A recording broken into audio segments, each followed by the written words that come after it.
Salut à tous, j'espère que vous allez bien. Alors, si toi, c'est la première fois que tu m'écoutes, tu me découvres, je te demanderai de t'abonner, d'activer la cloche de notification pour être averti des prochaines vidéos, de liker, de partager, de nous laisser également des commentaires. Alors, si cela est fait, je te dis merci pour ton geste.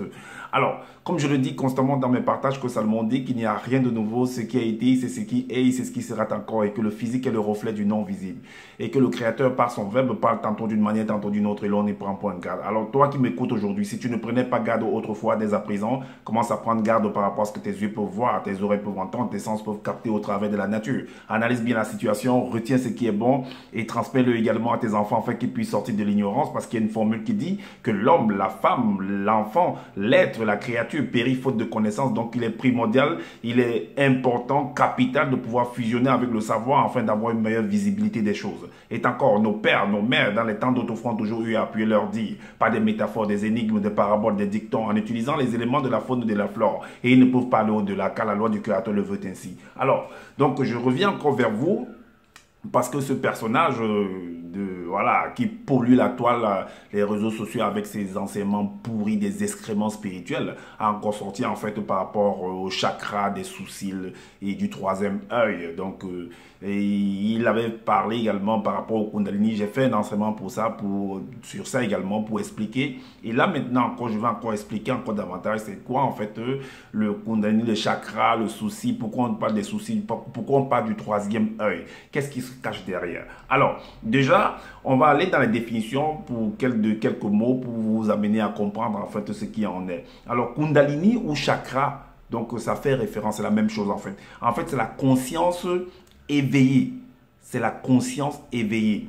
Et non ce qu'il est venu me parler des démons, tout ça, c'est du blablabla en fait, pour faire peur aux gens. Donc, c'est la conscience éveillée. Alors, une conscience en fait, c'est quoi? C'est la perception chez l'être de sa propre existence et du monde qui l'entoure. Donc, voilà. Donc, et également, c'est un sens moral. Est-ce que vous comprenez? Et le sens moral, en fait, ça fait allusion aux mœurs par rapport à tout ce qui se produit dans le monde, et ainsi de suite, tout autour de nous. C'est ce qu'on appelle des mœurs. Est-ce que vous voyez? Donc, on éduque l'enfant. On commence même déjà dès le sein maternel, on commence à éduquer l'enfant, parce que le partage qu'il y a entre le parent, le père et la mère, l'enfant est au contact de ça. Est-ce que vous voyez? Et même déjà, la semence de l'homme et la semence de la femme, cette fusion-là est la résultante de la connaissance de l'homme et de la femme. Est-ce que vous voyez? Et maintenant, on va aller, ce que vous ne savez pas en fait, parce que vous n'arrivez, d'autres ne cherchent pas par exemple, mais moi je vais vous dire, dans le mot conscience, il y a deux mots en fait. Il y a le mot con et il y a le mot conscience. Con signifie le sexe de la femme, donc le vagin, dans la matrix.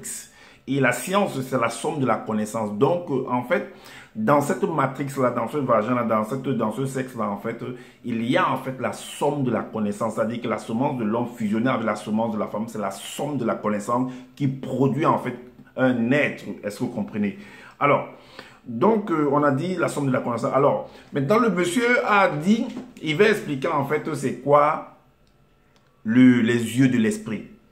Alors, vous allez comprendre qu'il n'y a pas les yeux de l'esprit, ça n'existe pas, les yeux de l'esprit. J'ai expliqué en fait que ce qui est physique, ce qui est spirituel ou bien ce qui est esprit est physique. C'est palpable, on peut toucher. Est-ce que vous comprenez? Et je vais vous démontrer pourquoi. Parce que j'avais pris l'exemple, par exemple, d'un arbre qui a par exemple ses racines. Les racines, vous ne voyez pas. Donc, ce qui est esprit, c'est invisible en fait. Mais si vous déterrez, vous voyez, vous pouvez toucher la chose. Est-ce que vous comprenez? Alors, donc maintenant, il explique en fait avec des versets de son livre en fait pour démontrer que voilà, il y a l'esprit, il y a l'âme. Moi, j'ai dit que, d'après mes recherches, d'après mes analyses, il y a deux compartiments c'est-à-dire que deux compartiments en fait qui ne font qu'un seul compartiment. C'est-à-dire qu'on parle en fait de l'esprit. Je vais vous expliquer c'est quoi encore dans cette vidéo, c'est quoi l'esprit en fait. Et il y a le compartiment physique qu'on peut toucher palpable. Mais spirituel là, ou occulte, ou invisible, c'est toujours physique. Voilà. Donc, on va entrer dans le verset pour vous montrer, parce qu'il a pris des versets. Moi, je vais vous démontrer en fait c'est qu'il n'y a que deux compartiments en fait. Parce que dans certaines versions, on parle de l'âme. que l'homme est devenu une âme vivante, qu'il y a l'esprit, il y a une âme, il y a un corps. Non. Je vais vous donner un verset où on parle en fait de l'esprit et du corps. Mais on ne fait pas allusion à l'âme là-dedans. On va aller dans le livre de Ecclésiaste. Dans le livre d'Ecclésiaste. Dans le chapitre 12. On va dans la Bible classique. Dans le chapitre 12. Le chapitre 12. Un instant. Le chapitre 12. On va prendre le verset à partir du verset 7 à 9. Il est dit: où l'on redoute ce qui est élevé, où l'on a des terreurs en chemin, où la mandier fleurit, où la sauterelle devient pesante et où la capre n'a plus d'effet. Car l'homme, on n'a pas dit car l'esprit, on n'a pas dit que car l'âme, mais on a dit l'homme. L'homme, car l'homme s'en va vers sa demeure éternelle. Parce que l'homme est éternel en fait. La créature, l'être, l'homme ou la femme est éternel. Et les pleureurs parcourent les rues. Donc c'est un moment de deuil en fait. Avant que le cordon, c'est pourquoi ce que vous allez, je vais lire là maintenant, ça va vous confirmer en fait quand je dis que nos pères, nos mères dans les temps d'autrefois ont toujours eu à appuyer leur dire par des métaphores, des énigmes en utilisant les éléments de la faune et de la flore. Donc ils vont utiliser en fait ce qu'ils ont déjà vu physiquement. Par exemple la poulie, par exemple vous voyez un seau qui se coupe, tout ça, ils vont utiliser ces termes là en fait. Alors il est dit avant que le cordon d'argent se brise et que le seau se rompe sur la citerne.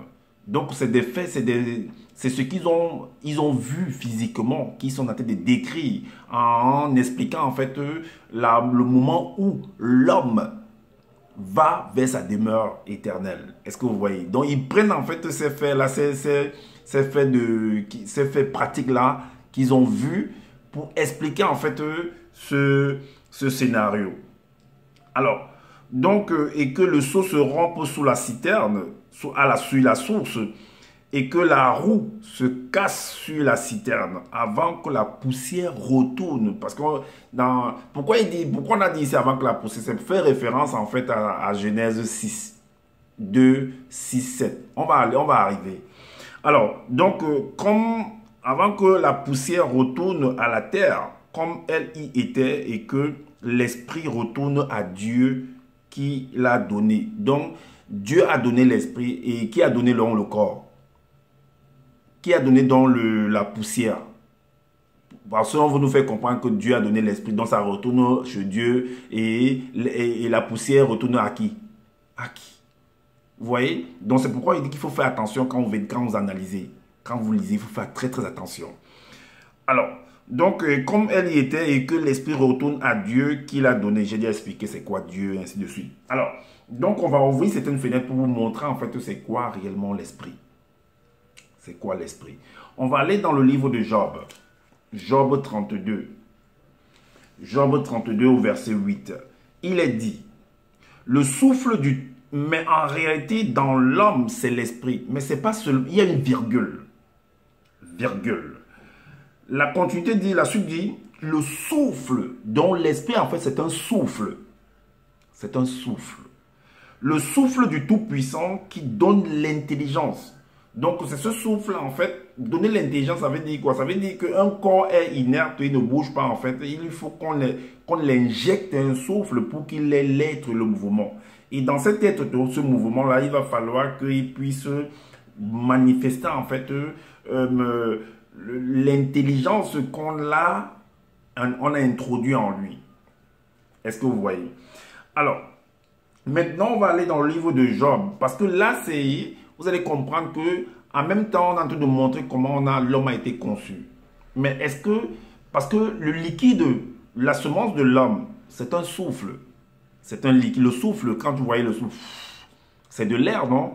Et cet air-là, c'est quoi? C'est de l'eau. C'est un liquide. Et c'est palpable, ça se touche. Ça se touche. Même c'est de l'énergie en fait.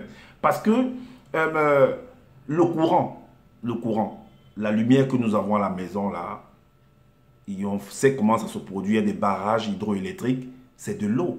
Et le courant, en fait, il y a des molécules qui traversent, les électrons qui traversent en fait dans le fil conducteur.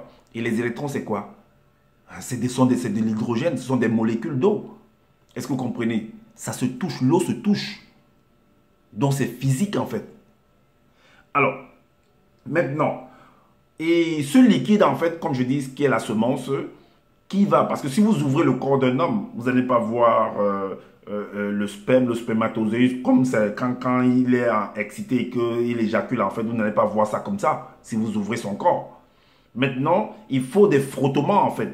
Il faut de la chaleur. Il faut de l'excitation. Alors maintenant, ce liquide-là va retrouver le liquide de la femme. Et dans ce liquide-là, il y a ce qu'ils appellent en biologie l'ADN. Donc il y a, en fait, ce sont des hormones. Il y a le code, en fait, on va dire, disons ça avec les mots d'homme, le code de la vie, en fait, là-dedans. Donc il y a tout est contenu, toute la connaissance est contenue là-dedans. Fusionné avec celle de la femme, et c'est une explosion, c'est un Big Bang. Il a un enfant, soit un garçon, soit une fille. Alors, donc dans Job 10, au verset 8 à 12, il est dit: tes mains m'ont formé, elles m'ont créé. Créé comment? Elles m'ont fait tout entier. Et souviens-toi que tu m'as façonné comme de l'argile. Comme on prend de l'argile, le potier, voilà, il prend l'argile, il forme en fait un pot, c'est pas un vase. Est-ce que vous voyez un peu? Donc, il fait référence à soi. Donc, voudrais-tu de nouveau me réduire en poussière? Parce que le potier, en fait, quand il travaille en fait pour faire un vase, mais ça vient de quoi? Ça vient de la terre, non? Donc c'est pourquoi on fait référence à ça, ça vient de la terre. C'est du sable en fait, c'est de la boue en fait. Alors, ne m'as-tu pas coulé comme du lait? Parce qu'il y a des étapes, c'est un liquide qui entre et puis qui prend des formes en fait. Comme on fabrique par exemple du yaourt. Si vous allez comprendre de quoi je veux parler. Alors, ne m'as-tu pas caillé comme du fromage? Comme du fromage. Donc, ça ressemble à ça, mais ce n'est pas ça en fait. Ne m'as-tu pas coulé comme du lait? Ne m'as-tu pas caillé comme du fromage? Tu m'as revêtu de peau et de chair. Donc, on montre en fait comment, parce qu'il y a la structure métallique. Même quand tu veux construire une maison, il y a la structure métallique qui est faite. Et puis maintenant, on vient couler le béton au niveau de la structure métallique pour que la maison puisse se lever. C'est un peu notre corps également. Il y a la structure osseuse. Il y a maintenant au niveau de la structure osseuse, il y a des fils qu'on appelle des nerfs, qui sont également des veines qui sont connectées au travers des différents organes qui sont des différents périphériques, des différents organes qui sont à l'intérieur de nous. Maintenant, on vient coller en fait la chair pour couvrir. Donc, c'est un peu comme du ciment, du béton en fait. Et là, nous pouvons nous mettre debout. Est-ce que vous comprenez? Alors, tu m'as tissé d'os et de nerfs. Tu m'as accordé ta grâce avec la vie. Tu m'as conservé par tes soins et sous ta garde. Maintenant, on va dans le livre d'Ézéchiel. Il y a aussi un passage là-bas dans le chapitre 37 à partir du verset 7 à 9. On vous montre également comment on est en train de concevoir l'homme en fait. Alors, le verset, il est dit que au verset 7 à 9, il est dit, je prophétisais selon l'ordre que j'avais reçu et comme je prophétisais, il y eut un bruit. Et voici, se fit un mouvement et les os s'approchèrent les uns des autres. Je regardais et voici, il vint des nerfs, la chair crue et la peau les couvrit par-dessus, mais il n'y avait point en eux d'esprit. L'esprit, c'est ce souffle-là qu'on va injecter. Alors, le verset 9 dit, il me dit, prophétise et parle à l'esprit. Prophétise, fils de l'homme, et dis à l'esprit. Ainsi parle le Seigneur, l'Éternel. Esprit vient des quatre vents, souffle sur ces morts et qu'ils revivent. Est-ce que vous voyez? Alors, donc on vous montre, je suis en train de cheminer pour vous montrer c'est quoi, avec des détails, c'est quoi vraiment l'esprit, que c'est un souffle, comme le livre de Job l'a montré. Maintenant, on va aller dans le livre de Osée. C'est pourquoi, dans Osée 4:6, il est dit que mon peuple périt faute de connaissance. Le peuple périt parce que, le peuple périt faute de connaissance. Pourquoi? Parce que le souffle, en fait, puisque Job 32, verset 8 avait dit que, en réalité, dans l'homme, c'est l'esprit, virgule, le souffle du Tout-Puissant qui rend capable qui rend l'homme intelligent, qui donne l'intelligence. Donc, mon peuple périt faute de, dont le souffle, en fait, n'est pas, par là dit que, il n'a pas, en fait, il n'a pas la conscience éveillée. Parce qu'il y a des gens, en fait, qui ne lisent pas, qui ne se cultivent pas assez. Il se limite à un certain... il a quand même cette conscience-là, mais elle n'est pas bien développée. Est-ce que vous voyez? Donc, ce qui fait que devant, en fait, un homme comme ce personnage de Zohar va venir parler, il n'arrive pas à réfléchir jusqu'à... Mais je viens vous aider à comprendre, en fait, cette manipulation qu'il est en train de faire. Afin que vous puissiez vous réveiller. Afin que vous ayez la conscience éveillée. Je suis en train de vous aider, en fait. Alors... Donc, Osée 4, mon peuple périt parce qu'il n'a pas la conscience éveillée. Est-ce que vous voyez? Donc, comme pour dire que son chakra, son kundalini n'est pas éveillé. Donc, sa conscience n'est pas éveillée, en fait. Est-ce que vous voyez? Donc, et maintenant, on va aller dans Genèse, verset 2, à partir du verset 6. À 7. Il a dit, mais une vapeur s'éleva de la terre et arrosa toute la surface du sol. Donc c'est tout un processus pour que la vapeur puisse déjà apparaître, parce que pour que il y ait une vapeur, il faut la chaleur. C'est ce que j'expliquais tout au long de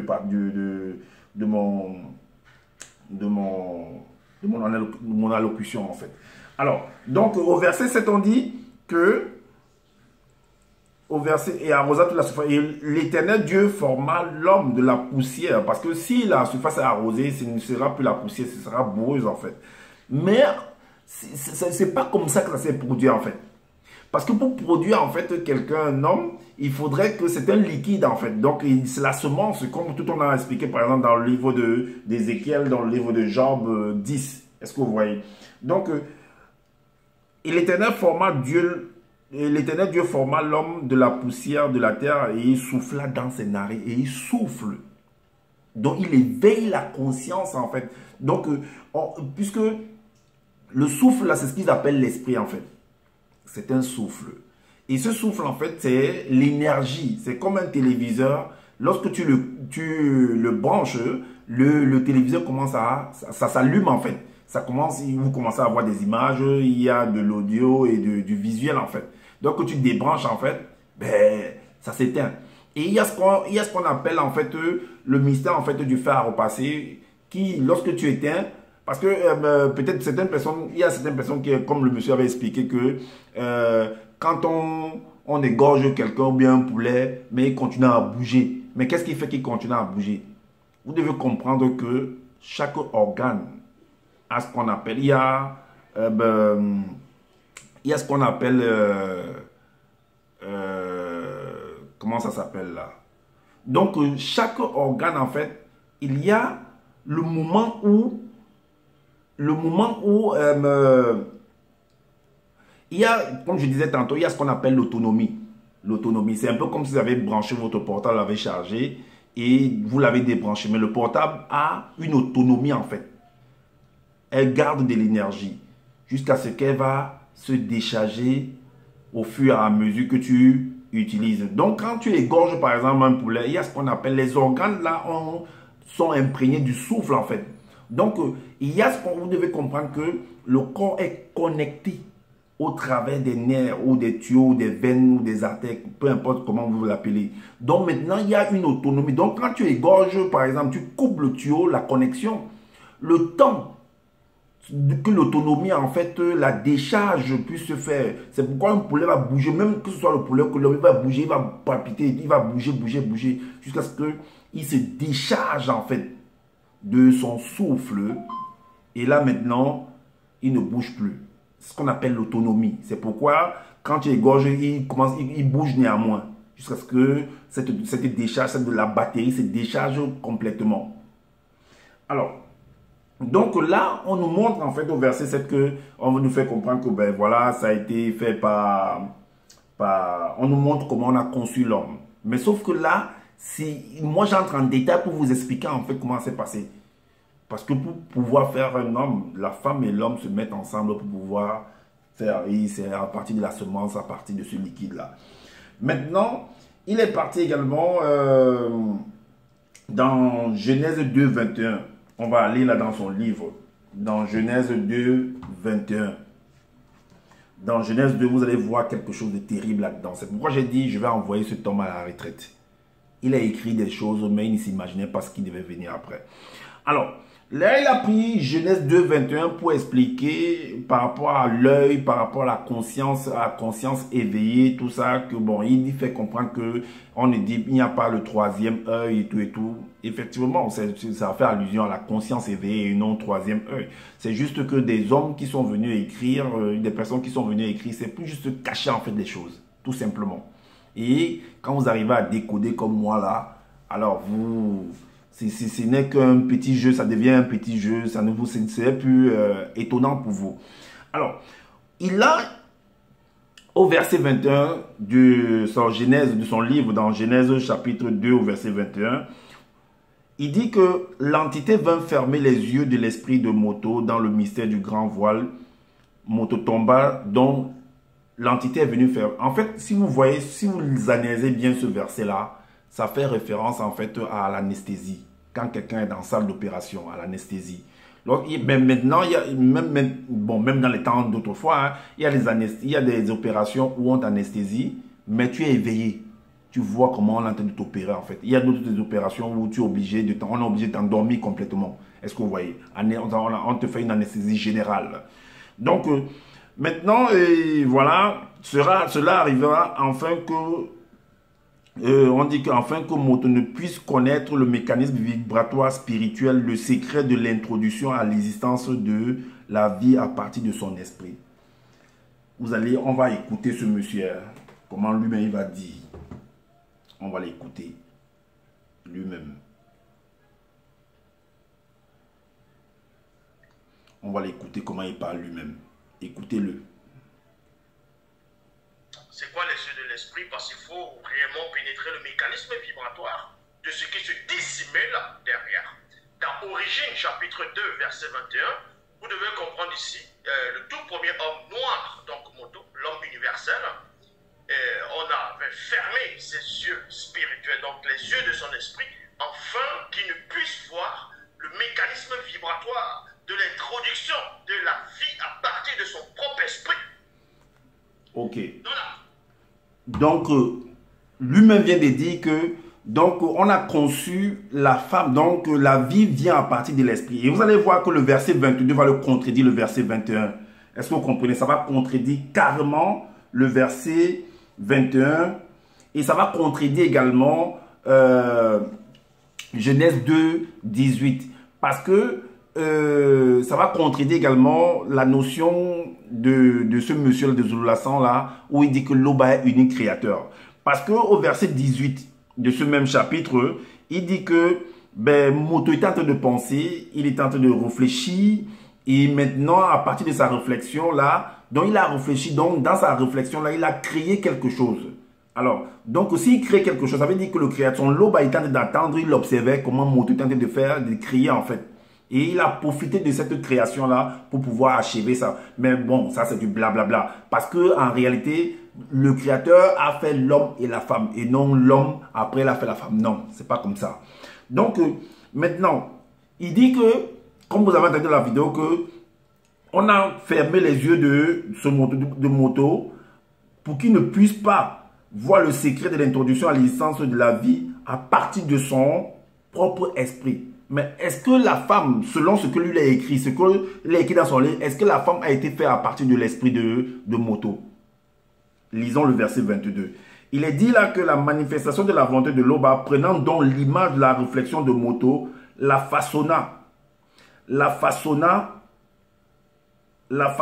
à partir de ces trois êtres et non à partir de son esprit. Donc, la vie n'était pas seulement à partir de son esprit, mais de ces trois êtres en fait. Parce que si c'était seulement à partir de son esprit, on ne devait pas dire qu'à partir des 3 êtres. On devait dire uniquement à partir de son esprit qu'on a fait l'être de la femme. Je dis bien que c'est selon ce que lui a dit. Hein, parce que moi, je montre que lui-même se contredit en fait.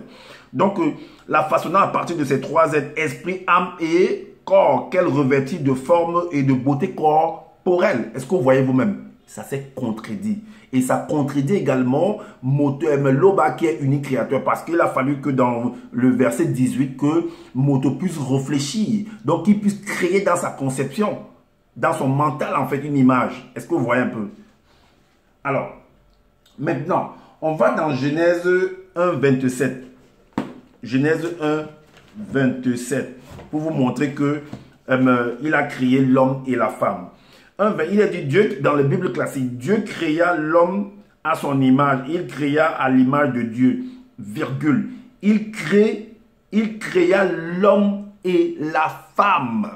L'homme et la femme. Il n'a pas dit qu'il créa la femme à partir de l'homme.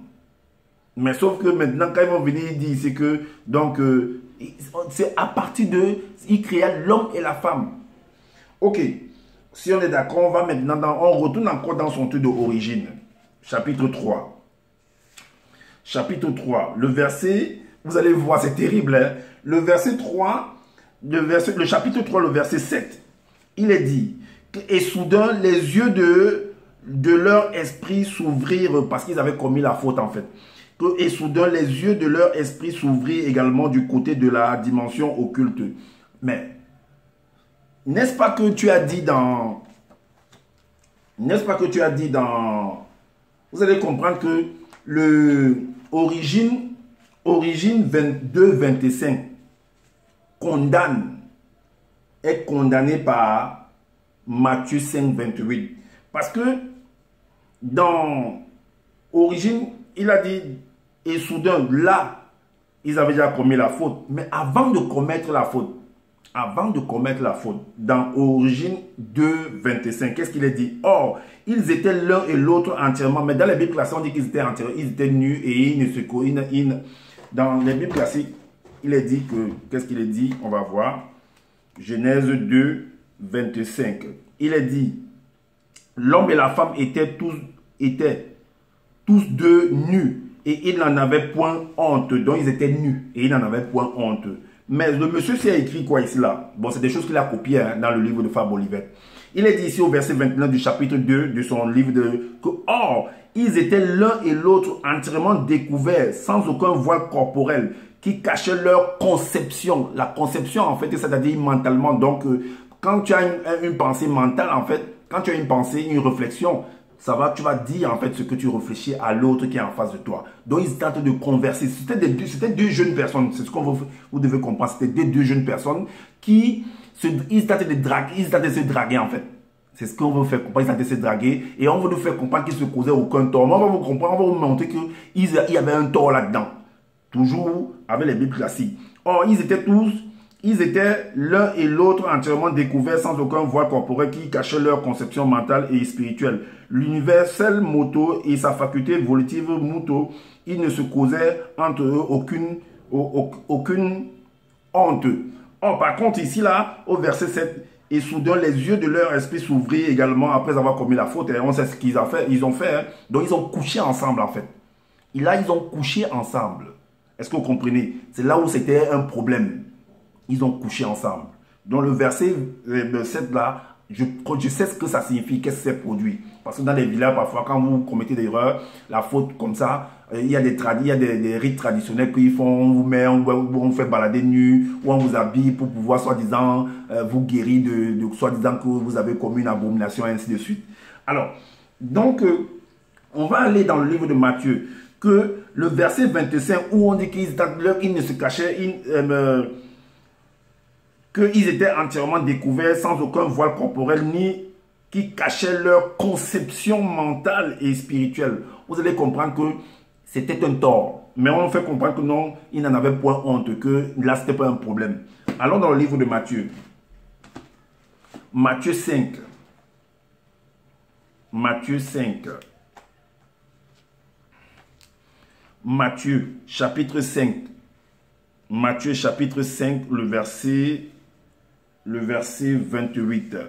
5, 28, il est dit: mais moi, je vous dis que quiconque regarde une femme pour la convoiter a déjà commis un adultère avec elle dans son cœur. Alors, qu'est-ce qu'il faisait là? Il se draguait, non? Il n'était pas encore arrivé à parce que c'est dans Genèse 3, 7 qu'ils sont allés, ils sont entrés en pratique en fait de leur conception mentale. Voilà ça qu'il vient de dire là. Et dans Marc 9, 47, qu'est-ce qu'il est dit?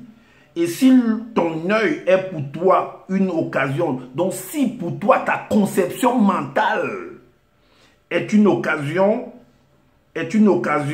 en d'autres termes, si pour toi ta conception mentale est une occasion de chute pour toi, est une occasion de chute, arrache-le ou arrache-la, mieux vaut pour toi entrer dans le royaume de Dieu n'ayant qu'un œil ou n'ayant qu'une conception ou bien il ne sait pas quoi, que d'avoir deux yeux et d'être jeté dans la géhenne. Voilà.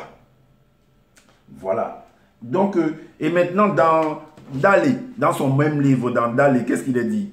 Dans Dallé chapitre 1, verset 135, il est dit: ils ont les yeux pleins d'adultère et insatiables de péché. Ils amorcent les âmes mal affermies. Ils ont le cœur exercé à la cupidité. Ce sont des enfants de malédiction. Donc, Moto et Moto là, c'était des enfants de malédiction parce que dans leur conception, déjà, ils étaient déjà en train de projeter ce qu'ils vont faire. Donc, dans Genèse 3, Origine 3 au verset 7, ils ont accompli leur acte. Est-ce que vous comprenez? Alors, tu veux nous faire comprendre que, on va aller en fait, parce que tu veux nous faire comprendre que l'autre, que Moto en fait ne connaissait pas le monde occulte. On va voir ça. En fait, en prenant ton livre, on va partir à partir du chapitre 5. On va écouter encore ce monsieur 5, 9. Écoutons-le. Une s'est manifestée dans le visible. Donc, avant que Moutatedi n'arrive, il s'est produit quelque chose. C'est que les yeux de Moto et de Muto spirituels se sont ouverts. Ils ont eu la faculté, la capacité de pénétrer dans, c'est-à-dire de voir le côté de la dimension occulte. Et ils connurent qu'ils n'étaient plus vêtus de leurs vêtements de lumière en propre. Comment Moto et Muto ont su ici, quand, disons... Vous avez compris? Donc, il a connu qu'il était dans le monde, il a connu le monde occulte. Donc, il veut nous faire comprendre que c'est quand ils ont chuté qu'il a connu le monde occulte. Le monde occulte, c'est quoi? Le monde invisible. Donc, le grand ordre que... Donc, alors, mais qu'est-ce que tu nous dis dans ton livre le livre secret de Noc? Tu nous dis quoi au chapitre 1, à partir du verset 506 à 508? Il dit que Moto, ton ancêtre, fut manifesté, créé, identique à nous, ADN spirituel commun, à tout être du non visible, qui sont les entités du grand ordre des choses. Alors, il est aussi la vie qui porte un corps, et ce corps est spirituel, un esprit semblable à nous, les êtres issus d'au-delà du grand voile non visible. Ce fut cet esprit qui devint le dernier esprit, Mundi, entité créée, manifestée dans le grand ordre des choses. Alors, donc lui, il est l'esprit, le dernier esprit créé, et il ne connaît pas ce que c'est que le monde occulte. Donc, il a fallu que lui, cet esprit-là, pêche ou bien commettre la faute pour pouvoir que ses yeux puissent voir le monde occulte. Donc avant, il ne connaissait pas le monde occulte. Une entité comme lui ne connaissait pas ce que c'est que le monde occulte. Ah, c'est ce que tu veux nous faire comprendre? Waouh! Waouh! En fait, c'est ce que j'avais à vous partager en fait. Parce que les gens utilisent des mots, le troisième œil. Non, c'est la conscience en fait. C'est un éveil de conscience, tout simplement. Et on l'acquiert en fait dans l'initiation, à l'école, à la maison, même quand tu es dans le sein maternel, même déjà, c'est la semence du père et de la mère sont imprégnées de la connaissance déjà. Est-ce que vous voyez? Donc, vous êtes la résultante de la connaissance, du savoir. Est-ce que vous comprenez? Donc, maintenant, quand l'enfant sort, l'initiation continue. Les parents initient, il est initié par rapport à ce qu'il voit, par rapport à ce qu'il entend. Est-ce que vous voyez? Parce que la nature enseigne également. La nature, c'est toi, c'est moi. Est-ce que vous comprenez? Donc, tout ce qu'il y a autour de lui l'enseigne. Et là, la conscience s'éveille en écoutant les informations, en voyant comment les choses et en posant des questions et ainsi de suite. La conscience s'éveille. C'est pourquoi on a dit dans Osée 4, si mon peuple périt, faute de conscience éveillée.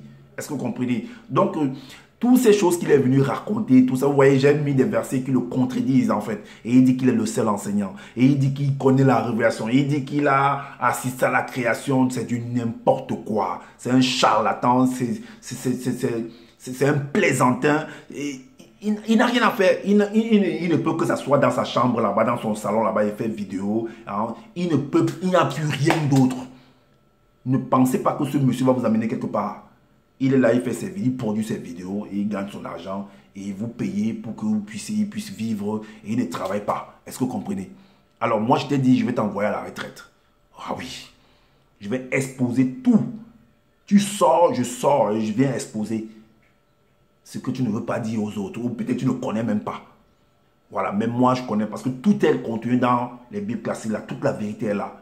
Donc tu peux pas prendre le verset de 1 Samuel chapitre 11 là-bas, verset 1 à 2 pour dire que c'est non, ils ont menti là-bas, que ça veut dire que le troisième œil. En même temps tu dis que non, ça n'existe pas. Après tu dis que c'est les démons du troisième œil. C'est pas toi qui dis que ça n'existe pas.